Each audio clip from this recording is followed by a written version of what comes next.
दोस्तों, उस समय का आपका रिएक्शन क्या होगा जब आप रात को चैन की नींद लेकर सुबह उठेंगे और आपको यह मालूम चलेगा कि आपके घर के अगल-बगल पड़ोसी, दोस्त, आपके शहर के अधिकतर लोग ज़ॉम्बीज़ बन चुके हैं। दोस्तों, आप क्या करोगे? अब आप में से कई लोग यह सोच रहे होंगे कि मैं घर छोड़कर भाग जाऊँगा या जाऊँगी। तो दोस्तों, बता दें कि आपको यह करना भी आपके लिए खतरे से खाली नहीं होगा। कुछ लोग तो यह सोच रहे होंगे कि ये ज़ॉम्बी आखिरकार होते क्या हैं? तो दोस्तों, बता दें कि आपको ज़ॉम्बीज़ एक जिंदा लाश होते हैं। ज़ॉम्बीज़ बनने पर 2 थ्योरीज़ हैं। पहला, किसी व्यक्ति की डेड बॉडी इसे ड्रग या केमिकल देकर उसे मारने के बाद उसकी लाश को जिंदा कर दिया जाए, तब भी वह ज़ॉम्बीज़ बन जाते हैं।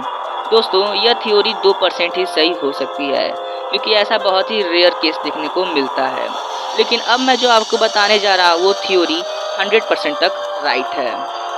दोस्तों, एक तरह का वायरस होता है ओफिकॉर्डोपस यूनिलैटरलिस, जिसे ज़ॉम्बी वायरस भी कहा जाता है। दोस्तों, यह वायरस अक्सर चींटियों पर अटैक करता है। दोस्तों, आपने कभी न कभी तो यह नोटिस किया ही होगा कि चींटियाँ जो अपने खाने की तलाश में हों, अपने खाने की तलाश करते करते उन पर यह वायरस अटैक करता है। जैसे ही अटैक करता है तो वो चींटियाँ अपने माइंड पर से पूरा कंट्रोल खो बैठती हैं, अपने ही प्रजाति के चींटियों पर अटैक करती हैं, उनको काटती हैं और आखिरी में जाकर मर जाती हैं। दोस्तों, अब आप यह सोच रहे होंगे कि यह चींटियों का वायरस हम इंसानों में कैसे फैल सकता है। दोस्तों, फैलने को तो इबोला वायरस भी नहीं फैलना था, लेकिन वो चमगादड़ों का वायरस हम इंसानों में फैला और हम इंसान भी काफ़ी हद तक परेशान हुए। तो दोस्तों, यह वायरस भी भविष्य में ज़रूर आ सकता है हम इंसानों पर। अगर यह वायरस हम इंसानों पर फैला तो घोर अनर्थ हो जाएगा। यह वायरस हम इंसानों पर सबसे पहले हमारे आएगा तो अपने नंबर्स को मल्टीप्लाई करेगा और जाके हमारे माइंड में धीरे धीरे अपने कंट्रोल में लाएगा। मतलब कि हमारा माइंड जो है हमारा कंट्रोल में नहीं रहेगा। फिर हमसे यह वायरस ऐसे काम कराएगा जो हमें करने नहीं होंगे। अगर एक ज़ॉम्बी किसी भी हेल्दी पर्सन को काट लेता है या फिर अपने नाखून से हल्का सा भी स्क्रैच कर लेता है तो यह वायरस उस हेल्दी पर्सन को भी अटैक कर देगा। दोस्तों, वैसे तो ज़ॉम्बीज़ पर कई सारी फिल्में बन चुकी हैं।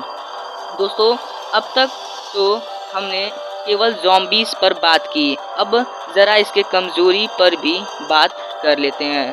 दोस्तों, ज़ॉम्बीज़ का कोई दिमाग पर कंट्रोल नहीं होता है, मतलब कि वो किसी भी सोचने की क्षमता नहीं रखते हैं। उन्हें बस इतना पता होता है कि हमें किसी दूसरे को काटना है, खरोंचना है और अपने तरफ बनाना है।